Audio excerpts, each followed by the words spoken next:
Ecclesiastes chapter 7, verse 11. Wisdom, like an inheritance, is a good thing and benefits those who see the sun. Wisdom is a shelter, as money is a shelter.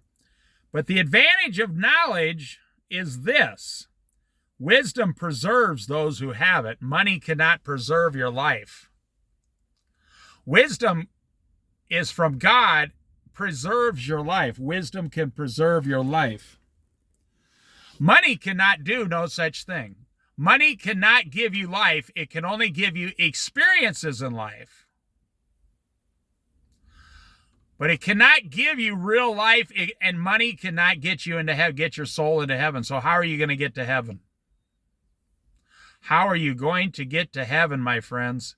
How are you going to get your own soul to heaven? I've asked people that say, let me ask you, why do you believe in Jesus? I say, oh, the answer is very simple. I say, I will ask you a question. How are you going to get your soul into heaven? And most of them, some of them say, I don't believe in heaven or hell. I say, okay.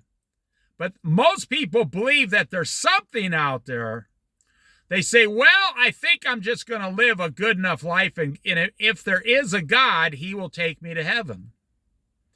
I say, well, how do you know for sure if you don't ever talk to that God? Wouldn't you want to know before you die where you're going? They say, yeah, that'd be nice.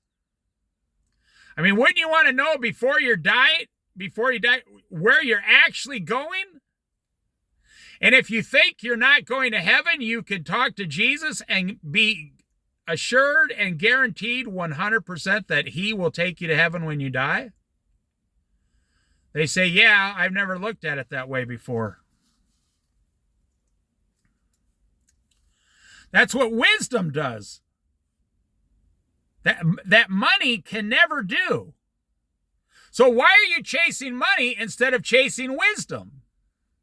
Now, the word wisdom is actually God, Jesus, the Holy Spirit. Why are you chasing money, the world, instead of chasing wisdom, God, Jesus, the Holy Spirit? Why do I say Jesus? Because God said, if you believe in God, one God, he said, this is my only begotten Son. This is the only way to be saved. There is no other way. Believe upon him only, and you shall be saved. So if you don't believe in Jesus yet, but you believe in God, well, then God gave you his standard for salvation. And it's not really a standard. It's a commandment. It's a rule. It's a guarantee. He says, this is the only way I'm going to save you. Through my Son on the cross, Jesus Christ, I sacrificed. And he did not make Abraham sacrifice his son. He said, I will provide a sacrifice myself, meaning 4,000 years later or 3,000 years later, whatever, Jesus came about. Or maybe only 2,500, whatever it was. God makes the rules. So you follow money thinking you're trying to build a great life down here. But what you should be doing is building a great relationship with Jesus Christ, and he will give you your life down here. Consider what God has done.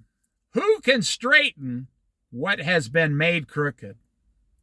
What he has made crooked. When times are good, be happy. But when times are bad, consider this. God has made the one as well as the other. God makes good times and bad times.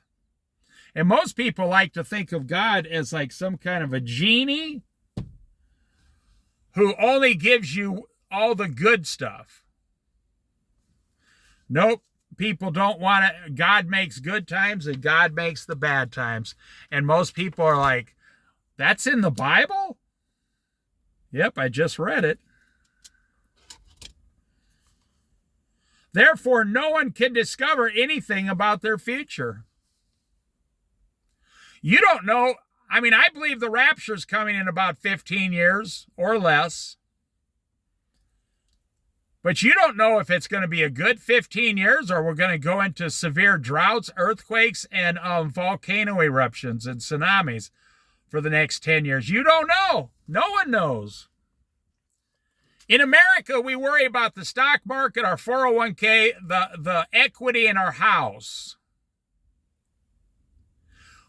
But look at the past, the history in the Bible, the bad things, droughts, famines, disease, sickness, plagues. Why does God give bad times? To draw you closer to Him.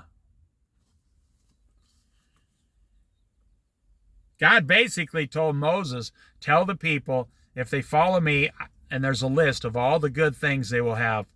If they don't follow me, there's a list 3 times as longer of all the bad things they will receive. So if our country, which it's starting now, it's already starting to receive bad things since about the year 2000. Our country's receiving bad things since about 2000. One bad thing after another. I mean, we had 9/11, we had plagues, we had COVID, we had 3 recessions since then. We've had stock market collapses, over 2 or 3 of them. Housing has quadrupled. Food has gone up over 100% since the year 2000. I mean, should I go on?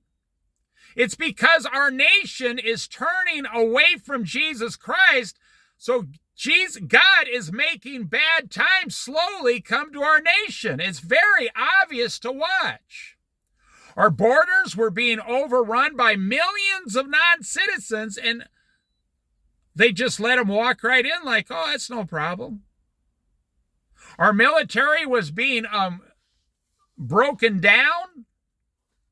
Other countries were taking billions and billions of our tax dollars for their programs, and we just gladly gave it to them. Now, Donald Trump, I'm not a big Donald Trump guy, but I mean, he's okay, but he's going to turn our nation back towards God somewhat. And I truly believe this is the last 4-year warning we're going to get.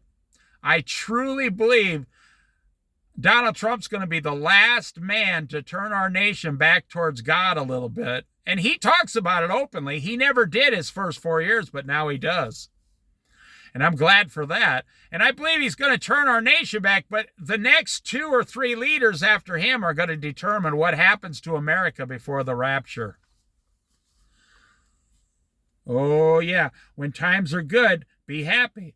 But when times are bad, consider this. God has made the one as well as the other. God makes both. Therefore, no one can discover anything about their future.